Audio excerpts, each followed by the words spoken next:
도대체 교회가 무엇이기에 교회를 위해 헌신하고 봉사하면은 복을 받고요. 반대로 교회가 무엇이기에 교회를 대적하면 하나님의 진노가 임한다고 하는 사실입니다. 그 이유는 에베소의 말씀을 통해서 알 수가 있습니다. 교회는 바로 그리스도의 몸이요 예수 그리스도가 교회의 머리이기 때문입니다. 에베소서 1장 23절에 교회는 그의 몸이니 만물 안에서 만물을 충만케 하시는 자의 충만이니라 했습니다. 이 말씀의 의미는 무엇입니까? 한마디로 교회가 이 세상에서 가장 영광스러운 곳이라는 말입니다. 여러분은 지금까지 교회 생활을 하면서 얼마나 교회의 영광스러움을 알고 있었습니까?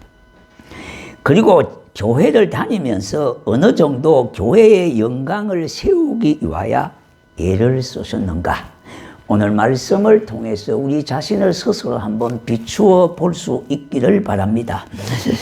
자, 그런데 정말 안타까운 것은 성도들까지도 주님의 몸된 교회의 영광스러움을 잘 모른다는 말씀입니다. 그러므로 세상은 교회에 대해서 함부로 말하기도 하고요. 우습게 여기며 손가락질을까지 하기도 합니다. 좀 지난 이야기입니다만은 어느 주간지에 이런 제목의 기사가 났습니다. 교회와 너브 호텔은 네온사인에 불을 끄라는 제목의 기사가 난 적이 있습니다. 세상의 교회를 비교할 데가 없어서 너브 호텔과 동급으로 취급한다고 하는 사실, 정말로 어처구니 없는 일입니다. 자, 그러다 보니까 안티 기독 사이트들이요, 별소리를 다 하고 있습니다. 그러나 세상 사람들이 아무리 교회를 향하여 모욕적인 말을 해도 이 세상에서 가장 영광스러운 것은 바로 교회라고 하는 겁니다. 아니, 교회를 다니면서도 교회를 그렇게 못마땅해 이리저리 폄하하는 사람들이 있습니다. 교회를 다니면서도 그렇게 폄하하고 하더라도 그래도 교회는 지구상에서 가장 영광스러운 곳이라고 하는 사실을 잊지 마셔야 합니다. 애냐 하면은요, 애냐고냐, 교회의 주인이 사람이 아니라 우리 주 예수 그리스도께서 교회의 주인이시다, 이 말씀입니다. 자, 성경을 보니까 주님의 초림 때의 모습은 너무도 비참했습니다. 아기 예수님이 누울 곳이 없어 말구유에 누우셨고요. 33년 동안 공생애를 통해서 그가 거하실 곳이 없어서 이곳저곳으로 다니면서 초라하게 삶을 사셨습니다. 십자가에 못 박혀 돌아가실 때에는 실오라기 하나 걸치지 않고 많은 여인들에게 조롱거리가 되시고요.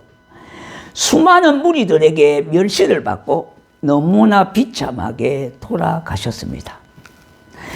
우리들이 보는 예수님의 십자가 형틀의 그림은요, 서양 화가들이 중세 때에 예수님의 십자가에 달리신 그 예수님을 좀 애우해서 좋게 미사해서 그린 그림이지, 실제적으로 그 당시 십자가의 형틀에 사형을 받는 사람은요, 실오라기 하나 걸치지 아니하고 많은 조롱과 멸시와 비웃음을 당하고 그렇게 죽음을 당해야 했던 겁니다. 그러니까 십자가의 죽음을 당한다고 하는 그 자체는 엄청난 부끄러움의 죽음이었습니다. 그러므로 처참한 죽음을 목격한 이 제자들도 다 실망하고 낙담해서 예수님의 곁을 떠나게 되어졌습니다. 그러나 그 죽음이 있었기 때문에 저와 여러분에게 구원이 임하게 되어졌고요, 구원을 받은 하나님의 백성이 되어졌다, 이 말입니다.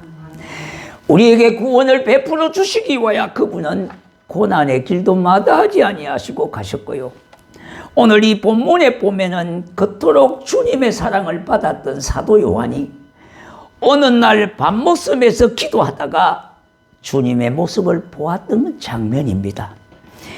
그분은 발끝까지 내려오는 긴 옷을 입으시고 가슴에 금띠를 두르고 계셨던 겁니다. 그분의 머리와 머리털은요 양털처럼, 그리고 눈처럼 희고 두 눈은 불꽃처럼 빛났다고 했습니다. 그분의 발은 용광로에서 단련한 주석 같고요, 그의 음성은 맑은 물소리와 같았습니다. 그분은 오른손에 7뼈를 쥐고 계셨으며 양쪽에 날쌘 금이 입에서 나왔고요, 그 모습을 본 요한은 마치 강렬히 타오르는 태양빛을 보는 듯 했습니다. 그분을 보는 순간에 요한은 죽은 사람처럼 그분 앞에 엎드려졌다 이 말입니다. 다시 말씀드린다면 쓰러졌다는 말입니다. 이처럼 주님이 당신의 영광스러운 교회와 연관하여 나타날 때는 감히 눈부시고 두려워 볼 수 없을 만큼 빛나는 모습으로 나타나신 것입니다. 육체를 입고 계실 때에 그 사랑스럽고 친숙하게 기대가 어루만졌던 제자조차도 정말로 예수님을 똑바로 바라보기가 두려웠고요, 이 엄은 너무너무나 대단했었습니다. 그런데 바로 그 주님이 바로 교회의 머리가 되신다는 말씀입니다. 그러므로 교회가 영광스러운 공동체임을 더 말할 나이가 없습니다. 교회가 화려하고 교회당이 웅장히 지어졌다고요, 영광스러운 것은 절대 아닙니다. 우리의 믿음의 주인인 예수 그리스도가 교회의 머리가 되시고 교회가 그분의 피로 사신 거룩한 몸이기 때문에 이 땅에서 가장 영광스러운 공동체가 된 것입니다.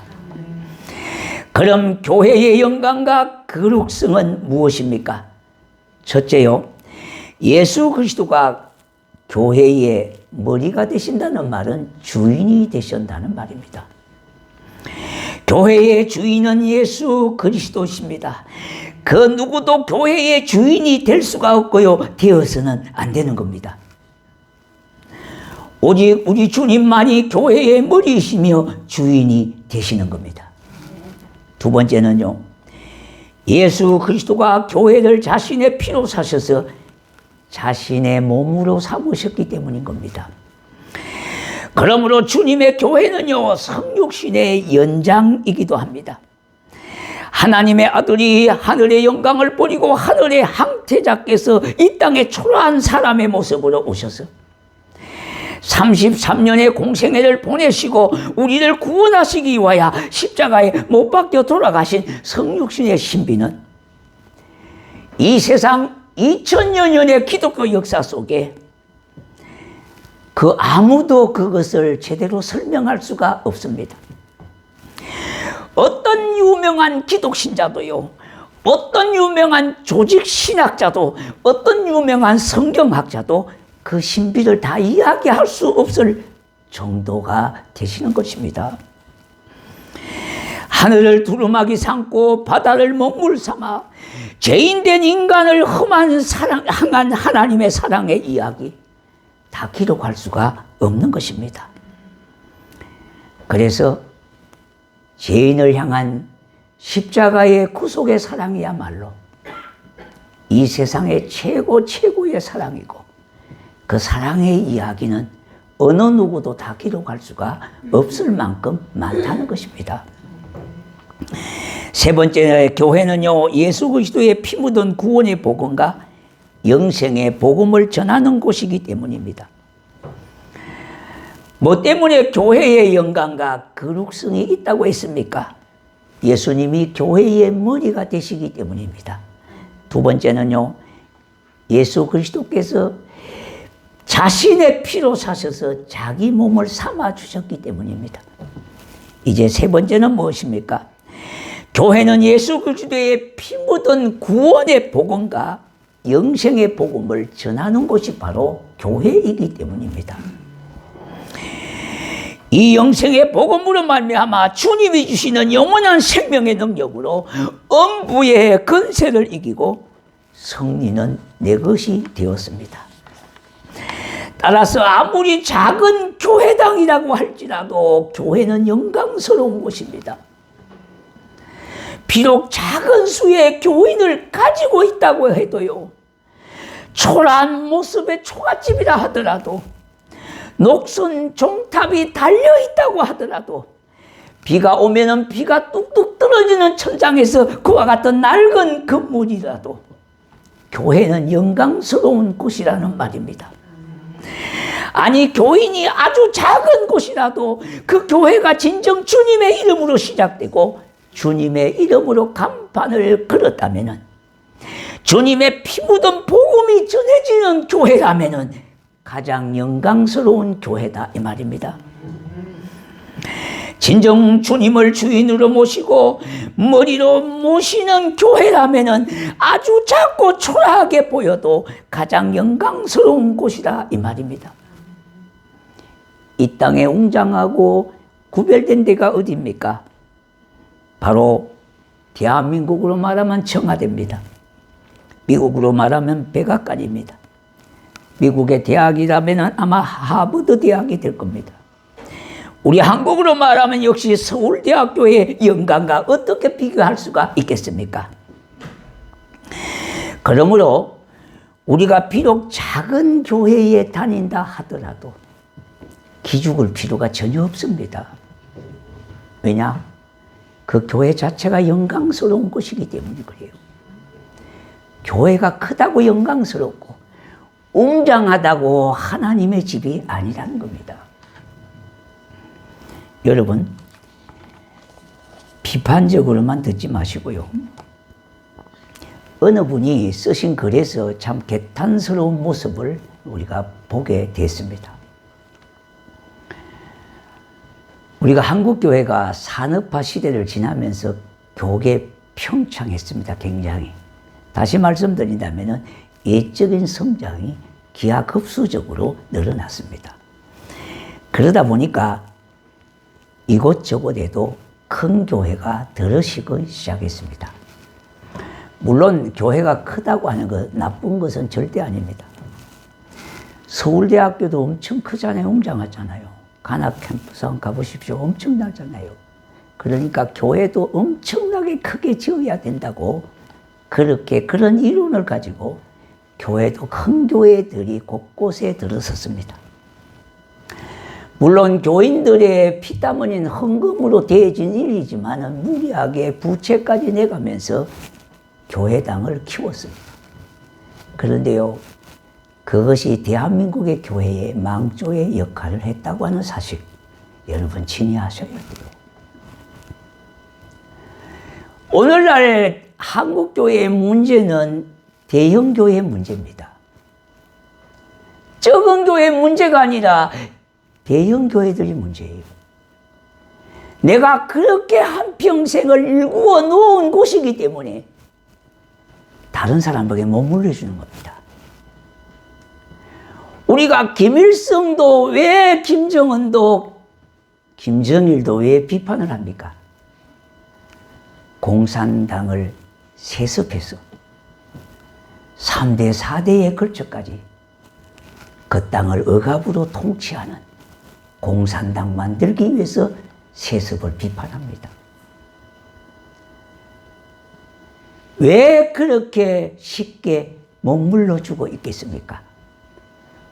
내가 어떻게 지은 집인데 누구에게 물려주겠냐 이 말입니다. 그래서 대형교회들이 크게 다 세습을 했습니다.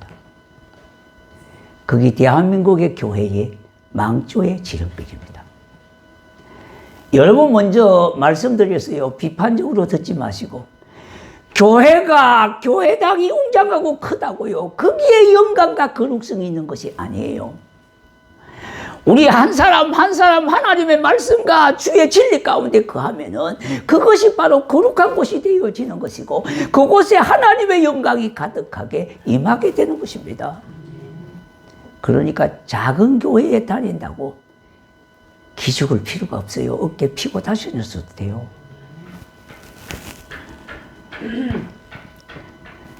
오늘 우리 성도들은요, 바로 이 사실을 아셔야 합니다.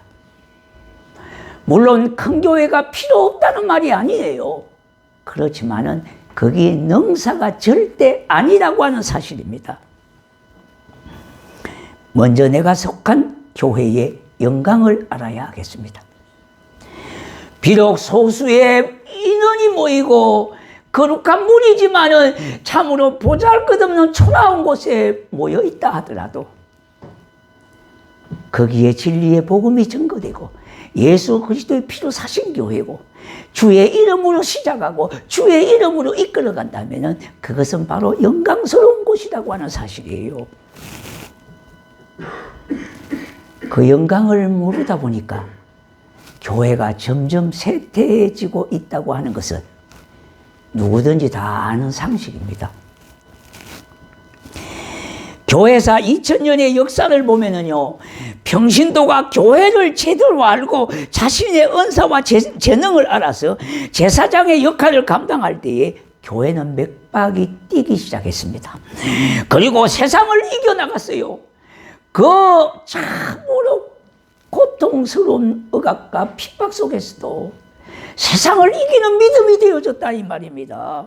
그리고 그 선한 영향력은 이루 말할 수가 없어요. 히브리서 기자는 뭐라고 말씀했습니까? 믿음의 선진들의 그 믿음의 역사는요, 세상이 감당할 수 없을 만큼 고귀했다 이 말입니다. 그래서 세상의 빛과 소금의 역할을 감당한 교회들이 됐습니다. 그리스도인들이 교회의 영광과 본질을 확신하고 영적인 각성을 하며 새로운 결단을 할 때에 교회는 힘있게 세워졌던 겁니다. 바로 그렇게 할 때에 가정이 복을 받고 그 사회가 복을 받았으며 그 나라와 그 민족이 복을 받게 되어졌습니다. 왜 그럴까요? 그것은 교회가 이 세상의 유일한 축복의 기관이기 때문에 그래요. 하나님은 교회를 통해서만이 세상에 구원과 축복을 베푸시는 겁니다. 서울대학교에 구원의 역사가 없다 이 말입니다. 하버드 대학에 구원의 역사가 없다 이 말입니다. 단지 구원의 역사는 하나님의 은혜와 진리의 복은요, 교회를 통해서 이루어지게 하셨어요. 성경 오늘 조금 전에 읽으신 앞부분에서요, 에베소서 1장 23절에 교회는 그의 몸이니 만물 안에서 만물을 충만케 하시는 자의 충만이니라 했습니다. 이 말의 의미는 어떻습니까? 첫째요, 교회는 온 세상에 가득하다는 말입니다. 다시 말씀드린다면 그의 영광의 빛이 온 땅에 충만함을 뜻합니다. 둘째는요, 교회가 하나님의 처소로서 교회의 부흥을 통하여 온 세상에 하나님의 이름으로 가득가득 차고 넘치는 상태가 충만을 뜻해요. 왕성한 뜻을 말합니다. 그리고 교회를 통하여 만유 안에 만유가 되시는 예수 그리스도를 온 땅에 가득가득 채워질 때에 하나님 나라가 그곳에 임했다고 그렇게 말을 합니다. 바꾸어 말하면요, 교회는 구원의 기관뿐만 아니라 온 세상의 축복 기관이라는 겁니다. 교회 때문에 세상이 구원을 받고 축복을 받는다는 뜻입니다. 하나님의 축복은요, 교회로부터 흘러갑니다. 그래서 교회를 통해서 가정이 복을 받고 사회가 복을 받고요, 국가가 복을 받게 되는 겁니다. 다시 말씀드린다면 하나님의 축복은 가정과 사업장으로 직장으로 이렇게 나가는 게 아닙니다. 하나님의 축복은 세상에서 교회로, 교회에서 교회로 가는 것이 아닙니다. 국가에서요. 하나님의 축복은 교회에서 가정으로, 직장으로, 사업장으로 흘러간다는 말입니다. 하나님이 구약 때는요, 시온산에 있는 성전을 통해서 복을 베풀어 주셨고 구원의 은총을 허락하셨어요. 그런데 신약 때에는요, 주님의 몸된 교회를 통해서만 축복이 흘러가도록 하였습니다. 꼭 성경에 원리를 말하지 아니하더라도 경험적으로 보더라도 그렇습니다. 대개 교회가 평안하면은 가정이 평안함을 누립니다. 교회가 어지럽고 다툼과 시비가 잦다면은 내 가정도 어지럽고 시비가 다툴 수밖에 없습니다. 그래서요, 주의 은혜 안에서 가정도 자녀도 평안을 누리게 되는 거예요. 그러므로 교회가 먼저 평안을 누리도록 성도는 기도해야 되고 주님을 섬기는 일에 헌신적이어야 합니다. 교회가 평안한 것이 내가 잘 되는 것이고 내 가정이 달려고 더 나아가서 이 나라가 복을 받게 되는 겁니다. 그러므로 영적 이스라엘인 교회의 평안을 위하여 기도해야 되며 서로 주님의 평안이 차고 넘치는 이를 위해서 최선을 다해야 하겠습니다. 그러므로 우리는 예수님과 교회의 영광을 드러내는 일을 힘써 행하는 겁니다. 예전에 좀 오래된 이야기입니다만은 미국의 신앙 영화 중에 이런 게 있습니다. 기독교인들, 미국인들의 삶의 스타일을 소개한 영화입니다. 그 영화의 줄거리를 제가 간단하게 소개하겠습니다. 자, 그런데요, 그 영화의 그 삶의 스타일을 보여주는 그런 영화라 그랬는데 그 영화는 삶의 우선순위가 이렇게 변화된 것을 그려줘서 영화화했습니다. 첫 번째요, 할아버지 대에는 삶의 제일 우선순위를 교회에 두었습니다. 우리도 잘 들어야 합니다. 역사는 동일하기 때문입니다. 그 다음으로 일 혹은 가정, 그 다음에 여가를 가졌습니다. 다시 말씀드리자면 제일 우선순위를 교회에 두었고요. 제일 마지막에 여가를 두었다 이 말입니다. 그런데 그때 여가라고 하는 것은 그 넓은 바닷가에서 낚시하는 정도였습니다. 그 다음에 이때가 미국이 어떻습니까? 전 세계의 최강국이 됐습니다. 다시 말씀드린다면 전 세계의 경찰 국가로 패권 국가가 됐습니다. 백으로 나라를 따진다면 그 당시 미국은 44%, 5%를 차지했습니다. 미국 한 나라가 거의 절반 가까이 전 세계를 휘둘렀습니다. 그때가 어땠습니까? 할아버지 때부터였습니다. 두 번째는 아버지 대에는 제일 먼저 일에 몰두했습니다. 그리고 가정이고 그 다음의 교회였습니다. 맨 나중에 네 번째가 뭐냐? 엔조이를 즐겼다 이 말입니다. 이때부터 미국의 배는 조금씩 흔들리기 시작이고 기울이기 시작했습니다. 다시 말씀드린다면 그때 먹고 놀고 즐겼다 이 말입니다. 교회가 두 번째로 순위가 밀려났습니다. 셋째, 손자 때에는 엔조이가 최우선으로 올랐었습니다. 그 다음에 일, 가정이고 맨 마지막이 교회가 됐습니다. 이러한 순수로 미국이라고 하는 거대한 배는요, 기울어져서 아마 침몰 직전으로 가고 있다고 하는 사실은 우리 미래학자들은 누구든지 다 지금 예견하고 있습니다. 미국이 아직까지는 세계의 최고의 국가지만은 예전과는 비교가 안 된다 이 말입니다. 그래서 우리나라에도 손을 벌리는 신세가 됐습니다. 미국의 원조를 받던 나라가 미국이 한국이 없으면 이제 앞으로 생존이 불가능할 만큼 핵심 가치를 우리가 가지고 있다 이 말입니다. 이 영화를 보고 미국인들은 많이 통곡하고 각성하고 울었다 그럽니다. 자, 여러분, 지금은 호랑이가 실제적인 호랑이가 아니라 종이 호랑이가 됐다는 겁니다. 종이 호랑이도 호랑이기 때문에 겁을 낼 수밖에 없지만, 그러나 예전만 비교한다면 너무 초라하다는 겁니다.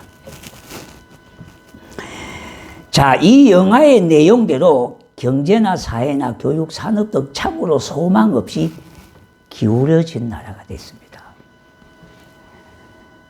우리가 다시 한번 여기서 회복하지 않으면 안 된다는 겁니다.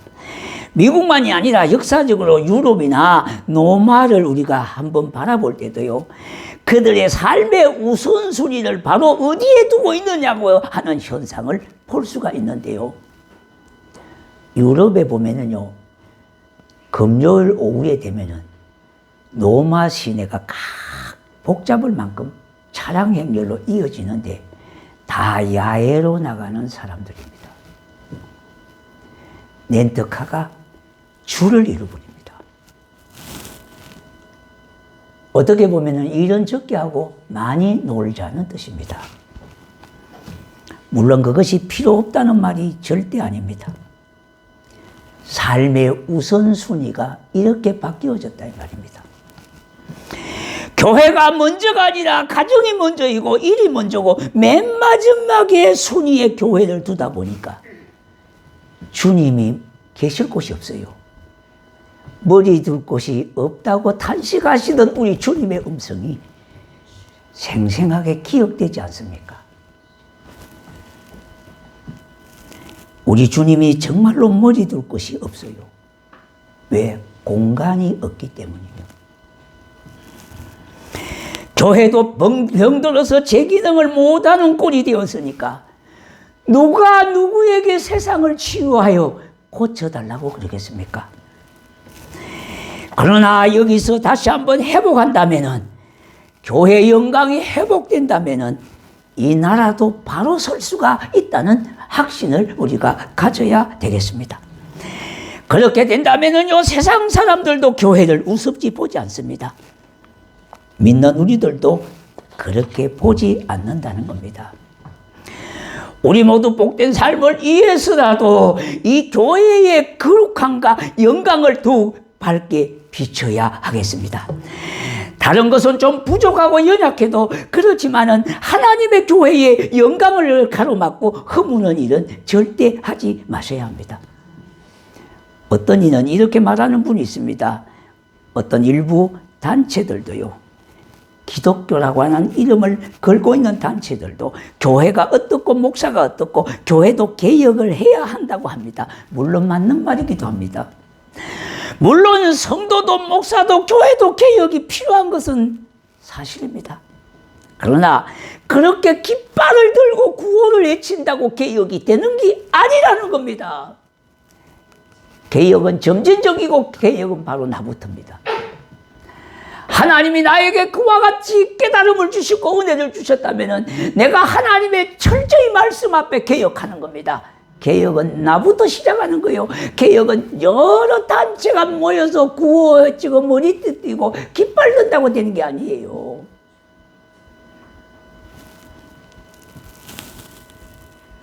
그러므로 하나님의 영광과 거룩성을 회복한다면 이 땅은 다시 한번 소망이 있습니다.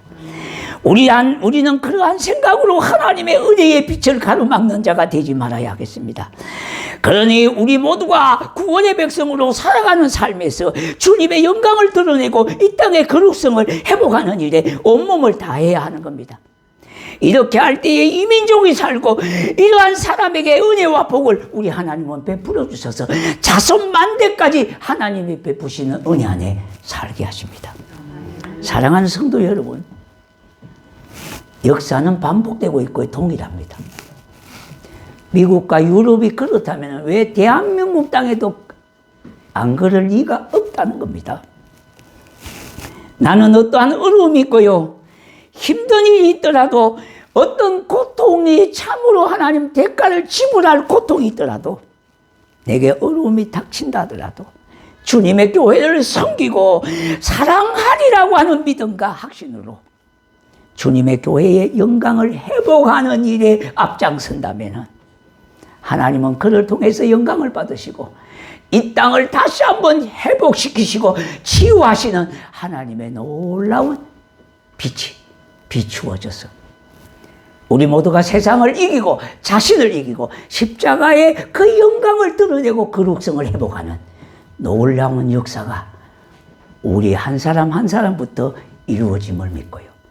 작은 교회에 다닌다고 고개 숙일 필요도 없고요. 어깨 피고 다니셔야 돼요. 왜? 건물이 영광스러운 것도 아니고 웅장함이 그게 이대한 게 아니라 성도 한 사람 한 사람 하나님의 영광을 가지고 거룩한 복음 앞에 서게 된다면 그 자체가 영광이고 거룩함입니다. 이와 같은 은혜가 우리 모두에게 임하시기를 주의 이름으로 축복합니다.